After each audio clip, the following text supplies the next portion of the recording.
Welcome, ladies and gentlemen, to Feeling Overcommitted. Like, who wants to feel welcome to that? Welcome to the latest edition of Morning Fuel. This is the live edition where we rant about topics in the workplace before we have our right mind. So here we go.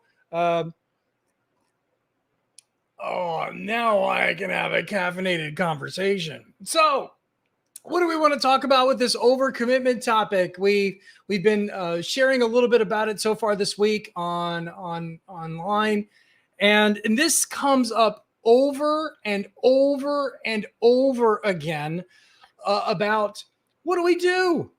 I mean, there's just too much work. There's just too much going on, and so we're left feeling that we're set up to fail. The deadlines we're given are unreasonable. I'm having to work on 3 different projects on 3 different teams. I'm having to go to 3 different daily stand-up meetings, for crying out loud. I have 4 bosses, and I don't, I'm having to juggle this, and I didn't sign up for any of it. So the first thing I want to unpack before we get into the good stuff, before we get, what do we do with this? Because I got 3 tips that I could share with you on how to overcome this. The first thing I want to share is to understand the difference between self-inflicted overcommitment versus unexpected overcommitment. We're going to be talking about the unexpected kind. A completely different topic is voluntary burnout. Voluntary overcommitment, where I feel the need to be involved in everything. I feel the need to seize lots of opportunities, particularly career-wise. And so I end up overbooking myself. We'll talk about that another day.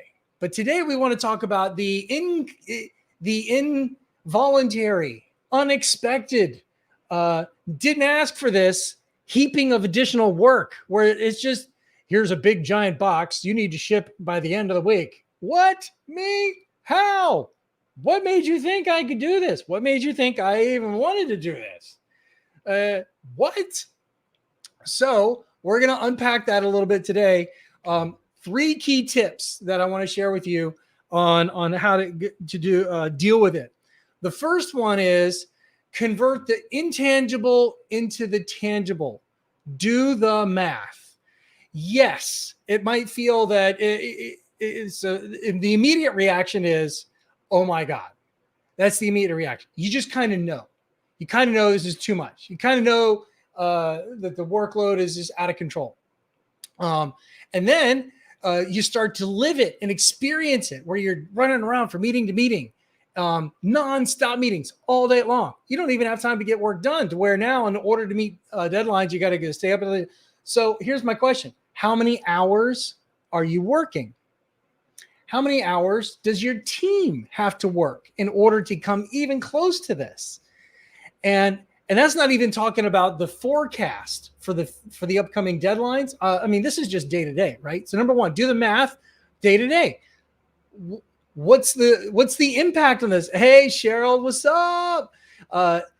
Join the party. And then the next one is do the math on the workload versus the capacity. And if you're going to do this math, make sure that it's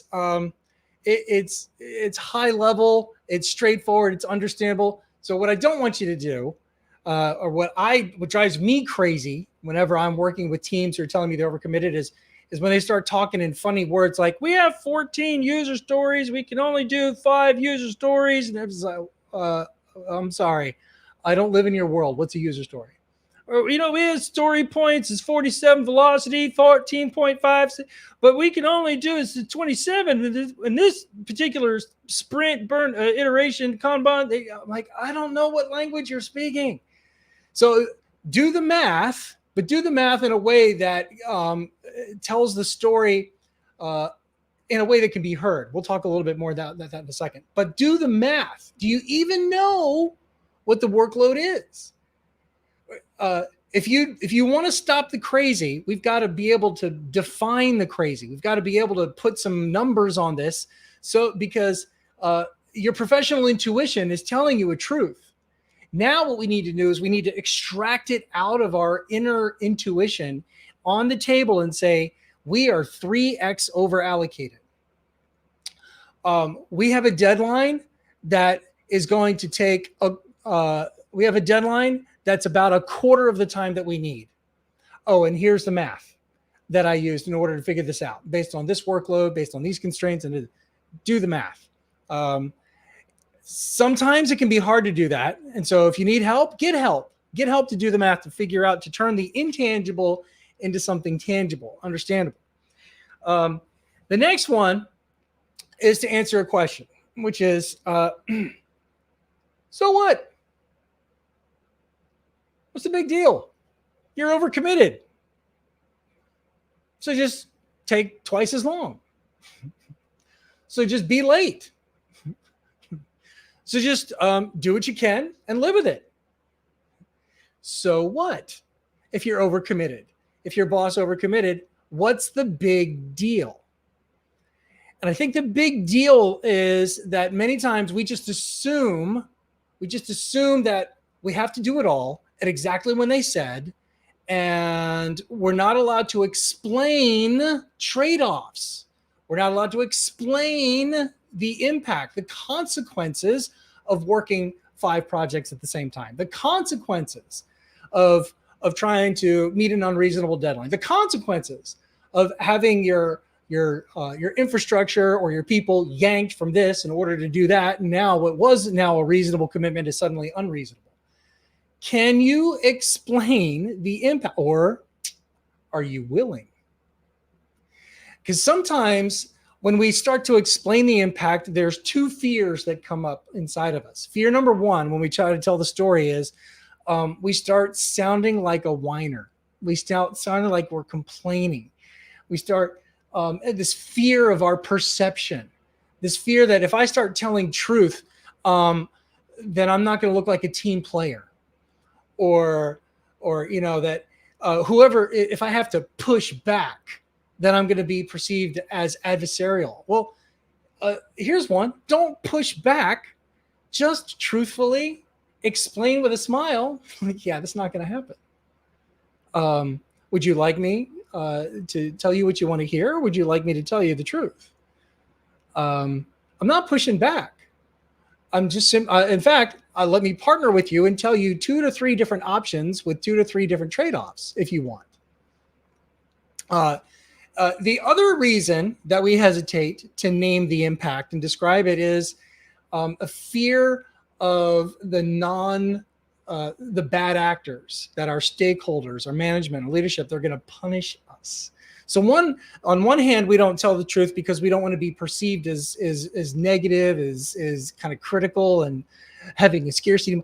But the other one is more externally oriented fear, not about who we are, but about who they are. If I tell them the truth, they're going to blow up. I'm going to get a lecture. I'm going to be told that it doesn't matter what you think. You have to do it no matter what. And so that's where, it takes a little bit of courage.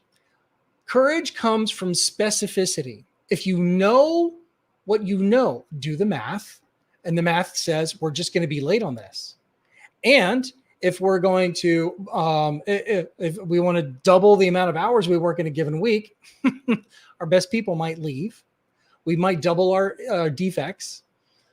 We might build the wrong thing, deliver the wrong thing in the name of speed, and end up getting blowback for misaligning.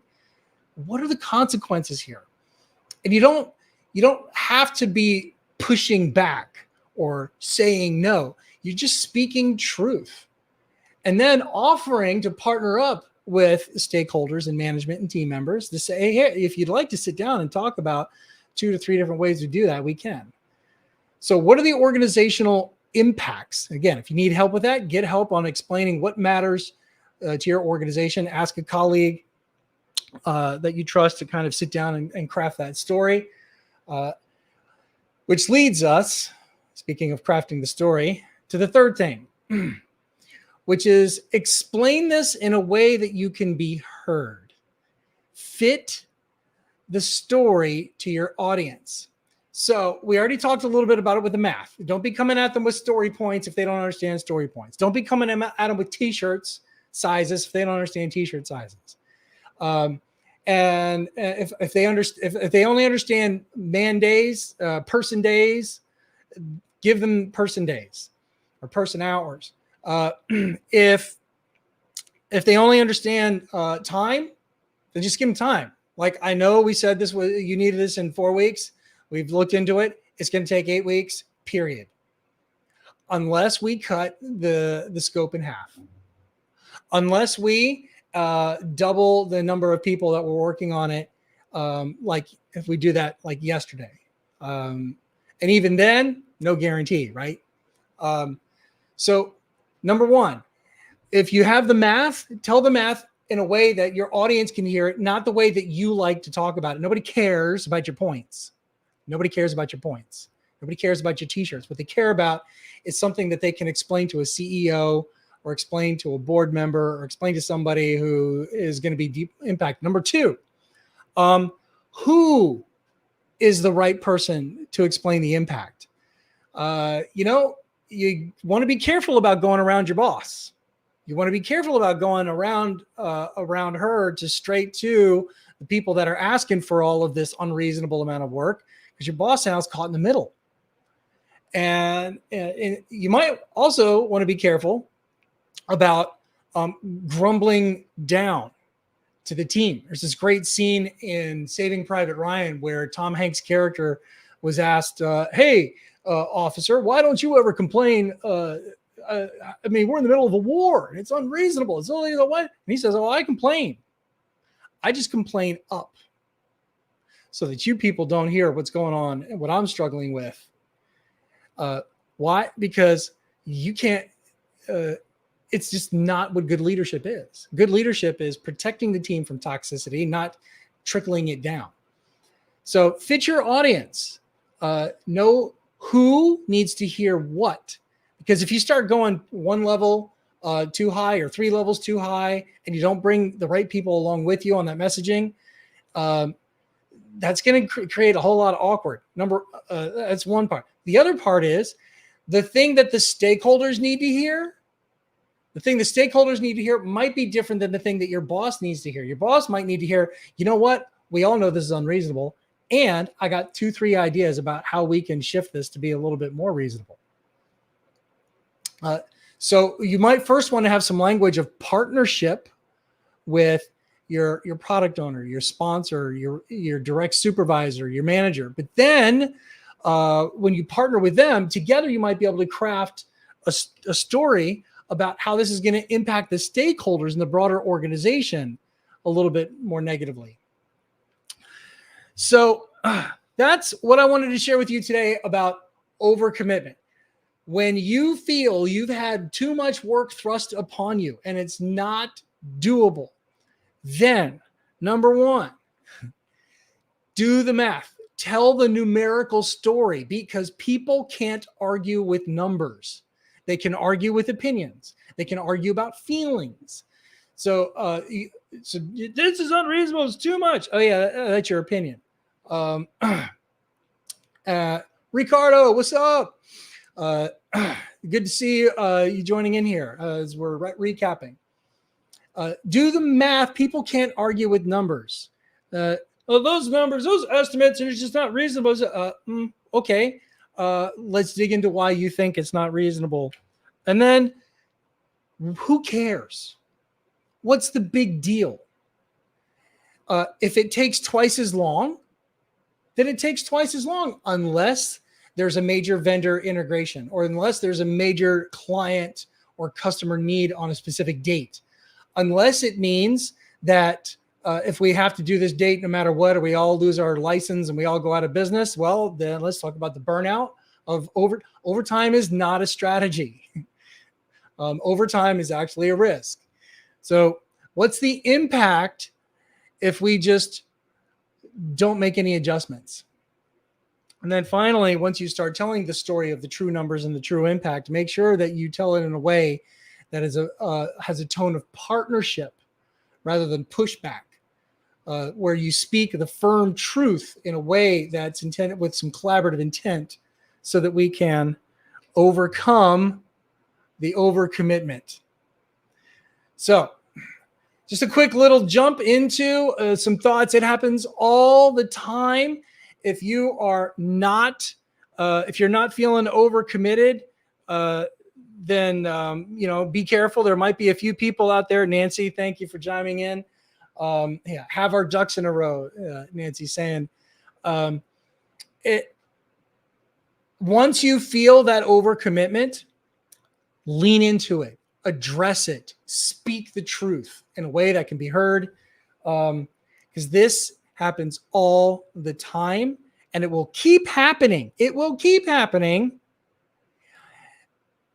And so we have to have the courage. We have to have the courage to lean in, to speak the truth in a way that can be heard, offering options and alternatives. Anyway, I'm Jesse, and this is the latest Morning Fuel. Thanks for helping me caffeinate my conversation, and I'll see you next time. Anytime you want to talk with me about this stuff, send me a DM, reach out. If you need help figuring these things out, it's not easy. It takes a village. I'll see you guys next time. Now I'm motivated. Talk to you soon.